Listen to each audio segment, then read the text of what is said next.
RET News reporter Jacob Matthews joins us live from Sayre with those details. Good evening, Jacob. Good evening. It is a gorgeous first day for people to come here at Riverfront Park and check out the wall that heals. Let's take a closer look at how the wall was transported right here in the park and what residents have to say.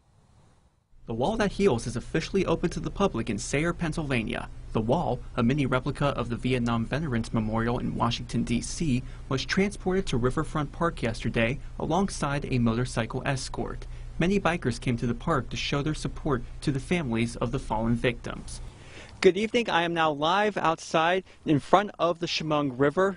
Compared to last year, not as much water is flowing in the river, and this could mean that residents should conserve their water intake as much as possible.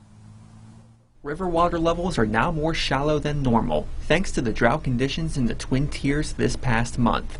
According to the DEC, a drought watch has been issued recently for the southern tier, and the Elmira Water Board suggests limiting water usage as much as possible. The direction of flow in every river is dependent on one thing: gravity. According to the United States Geological Survey, a river forms from water moving from a higher elevation to a lower elevation. Here in the Twin Tiers, elevation differs a lot thanks to the many mountains and valleys in the region. Elmira residents 50 years ago witnessed a catastrophic flood thanks to a major rainstorm that formed during the late stages of Tropical Storm Agnes. Precipitation amounts were recorded at nearly 7.5 inches for downtown Elmira, a record that still holds today. The Chemung River just south of downtown Elmira flows from south to north. This is due to elevation changes. For example, starting south of Pirazzolo Park, the elevation of the river is around 270 meters. Go northeast and around, and the elevation of the river is now less than 260 meters. Downtown Elmira can be a very flood-prone area thanks to the Chemung River flowing northeast into the town. If you put together the heavy rainfall from Tropical Storm Agnes and the direction of the flow of Chemung River, you get excess water flowing out of the river and into downtown Elmira, hence a flood. Experts say to slow down, not swerve around traffic, and look out for any parts of the road that look wet when temperatures are below freezing. As of now, we're dealing with 40-degree temperature, so much of the ice that can be seen here on this road in Pirazzolo Park has now melted. And you can see much of this water right here thanks to the reflection of the sun. Visibilities were reduced when the snow came down, but was it enough to cause a blizzard? Let's look at what the requirements for a blizzard are. According to the National Weather Service, one requirement for a blizzard is sustained winds or gusts of at least 35 miles per hour. The snow blowing around the area due to the high winds should result in visibilities less than 1/4 of a mile for at least 3 hours. And now let's look at what Elmira saw in these last few days. On Thursday, December 15th at approximately 5 p.m., wind gusts reached a maximum of 23 miles per hour.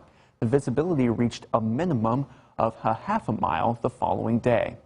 Despite the amount of snow we have seen and the hazardous driving conditions associated with the storm, a blizzard did not happen in Elmira from Thursday, December 15th to Friday, December 16th. There is a lot to look forward to with the total solar eclipse on Monday, April 8th. It's a completely different experience than a partial eclipse.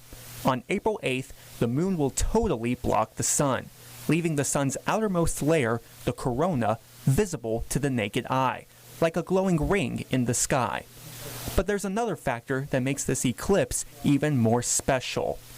Like all solar eclipses, the moon sits between the sun and the earth, but not all solar eclipses are the same. Unlike the total solar eclipse from August 21st, 2017, the moon's shadow from this year's eclipse is larger because the moon is closer to the earth. Skywatchers will not only get a glimpse of total darkness, but a longer period of darkness as well. Safety is a top priority, and specially designed glasses are recommended to view the eclipse. With the glasses on, you may also notice that the sun is near solar maximum. From Albion all the way here to the small town of Tidiu, PA, an F3 tornado struck down, causing no fatalities, but 8 reported injuries. Now, it might be raining here now in Tidiu, PA, but this weather pales in comparison to what happened on that fateful day. a graphic of all the reported tornadoes on that day, including the F3 tornado that struck southern Warren County.